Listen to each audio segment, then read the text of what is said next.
edisi hari ini kita akan membahas tentang tahapan pemilu 2024. Mungkin untuk mengawali jumpa kita, silakan Bapak untuk menyampaikan terlebih dahulu tentang tahapan pemilu 2024, tema yang kita bahas untuk edisi hari ini. Untuk tahapan dan jadwal pemilu 2024, pada saat ini kita sedang fokus untuk proses verifikasi faktual calon perseorangan DPD RI atau Dewan Perwakilan Daerah Republik Indonesia. Karena memang sekarang sudah lewat masa proses verifikasi administrasi, kemudian ada 15 orang kalau di KKU kurang lebih yang mendapatkan sampel sebagai calon DPD yang dukungannya tersebar di Kalimantan Utara yang harus kita verifikasi faktual seperti itu. Dan memang dimulai dari tanggal 6 kemarin proses verifikasi faktual ini sedang dilakukan setelah verifikasi administrasi dilakukan. Kemudian tahapan yang lain yang juga sedang beririsan dengan tahapan verifikasi faktual DPD ini adalah pemutakhiran data pemilih. Kita sudah merekrut Pantarlih atau panitia pendaftaran data pemilih.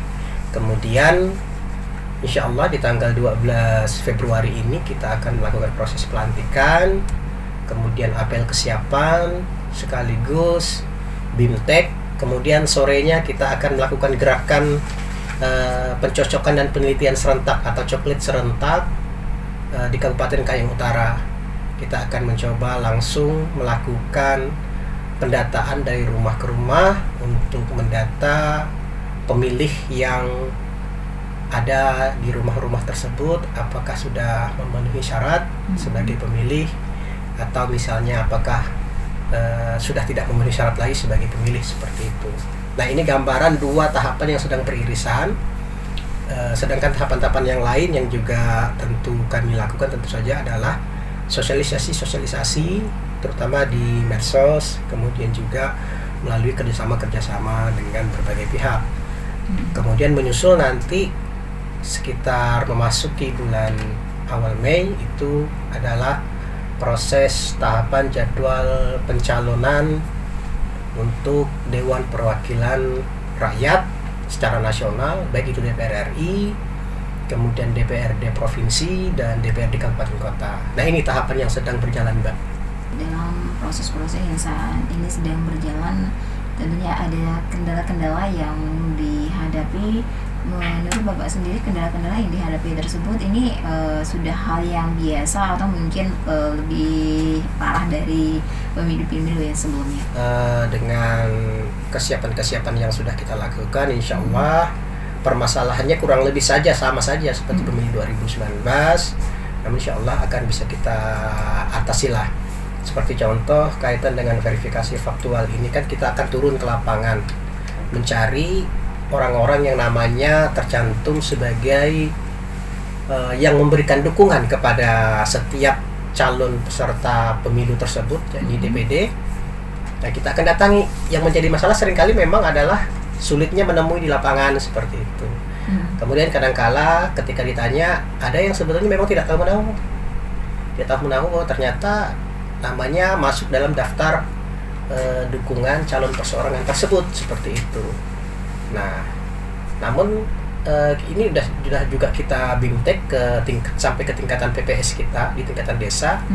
Ada form-formnya, ada semacam prosedur-prosedur. Jikalau misalnya masyarakat menyatakan dukungan, maka dengan otomatis MS. Namun jika masyarakat misalnya namanya merasa dicatut, kemudian menarik dukungan, ada formulir yang harus diisi, kemudian dinyatakan TMS seperti itu. Jadi tidak perlu juga misalnya masyarakat menjadi ketakutan kalau namanya tercantum, ya tinggal ikuti prosedur ketika misalnya ditemui oleh petugas kami di lapangan, seperti itu. Ada satu pertanyaan dari salah satu pendengar kita yang saat ini mendengarkan siaran Radio Kayong Utara.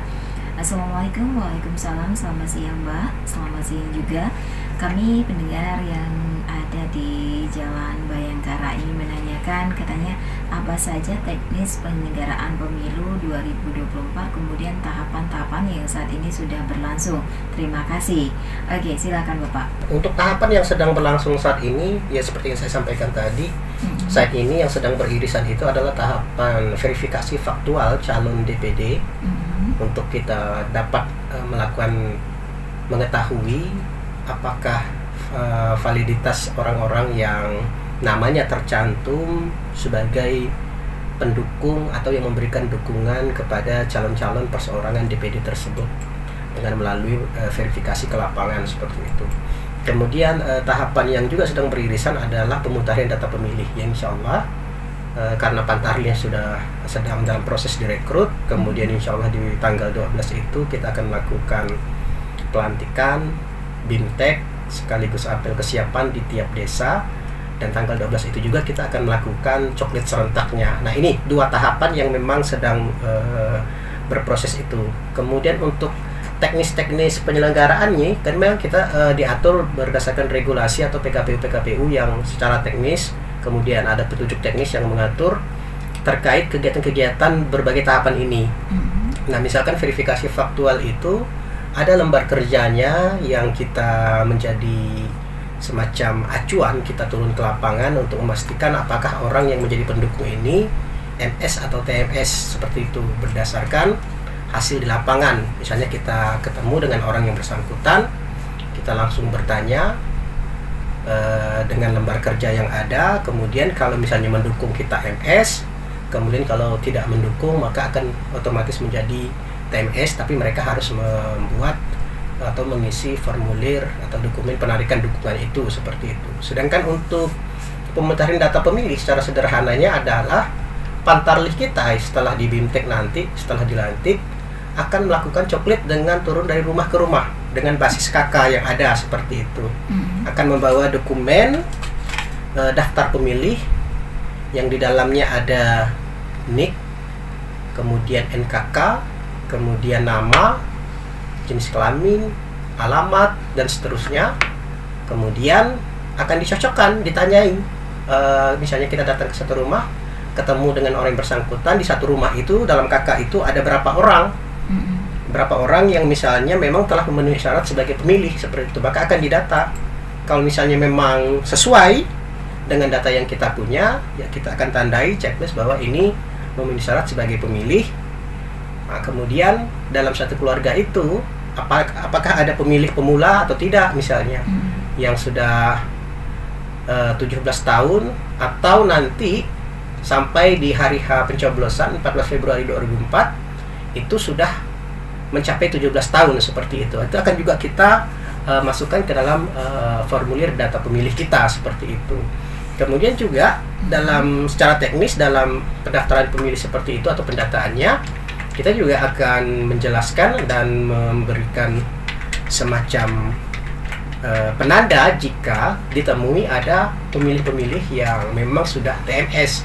Misalkan pemilih yang sudah meninggal dunia, kemudian sudah pindah permanen dari KKU misalnya, maka dia akan kita keluarkan dari daftar pemilih kita di sini, tapi otomatis dia akan menjadi data pemilih ke daerah lain yang dimana mereka melakukan proses pindah itu gitu. Misalnya ke Kabupaten Ketapang lah, misalnya seperti itu. Maka mereka akan menjadi pemilih di daerah sana. Kemudian juga yang TMS itu misalkan adalah jika ada orang yang sebenarnya dari segi usia, kemudian syarat-syarat lain mencukupi syarat untuk menjadi pemilih, tapi tiba-tiba pekerjaannya membuat dia tidak bisa menjadi pemilih lagi, misalnya menjadi anggota TNI Polri seperti itu. Nah, ini dan otomatis kita akan tandai juga, akan catat juga ini adalah pemilih yang TMS karena persoalan pekerjaan seperti itu. Termasuk yang pindah lokal, kita akan tandai misalnya sekarang berada di dalam data kita berada di Sukadana misalnya kecamatan, tapi ternyata orangnya didatangi di rumah ternyata udah pindah. Pindahnya memang satu kabupaten tapi beda kecamatan, maka akan kita tandai bahwa ini adalah orang yang pindah lokasi, tetap ada di data pemilih Kabupaten Utara tapi lokasi kecamatannya berbeda seperti itu. Maka akan kita pindahkan ke kecamatan yang lain dan TPS di desa mana dia pindah tersebut seperti itu. saya juga ingin menanyakan tentang harapannya ya terhadap pemilu 2024 yang akan kita laksanakan nanti. Harapan kita sederhana saja, mudah-mudahan pelaksanaan penyelenggaraan tahapan jadwal pemilu 2024 khususnya di Kabupaten Utara ini berjalan sesuai dengan asas pemilu, luber jurdil, kemudian prinsip-prinsip pemilu, kemudian juga tentu saja berjalan aman, damai, sukses, terselenggara dengan baik, dan hasilnya adalah yang terbaik untuk masyarakat Kabupaten Utara dan Indonesia secara lebih luas seperti itu. Kemudian kami menghimbau kepada masyarakat terkait dengan tahapan jadwal yang sedang berlangsung, mari kita berpartisipasi, kemudian juga proaktif, terutama karena dua tahapan yang sedang berjalan ini akan bersentuhan langsung dengan masyarakat, baik terkait verifikasi faktual calon DPD yang mana itu kita akan turun ke lapangan untuk memverifikasi kepastian dukungan-dukungan yang dikumpulkan oleh para calon tersebut. Jadi jangan khawatir, jangan takut kalau ada petugas kami yang mendatangi, pastikan berikan keterangan dan penjelasan yang sejelas-jelasnya. Kalau mendukung, maka nyatakan secara jelas mendukung. Jikalau tidak mendukung atau menarik dukungan atau tidak pernah tahu, kemudian ingin menarik dukungan, silakan sampaikan juga sehingga bisa mengisi semacam formulir penarikan dukungan itu untuk memudahkan prosesnya. Kemudian untuk pemutaran data pemilih kurang lebih sama ketika ada petugas kami Pantarlih yang datang ke rumah-rumah, berikan data secara detail.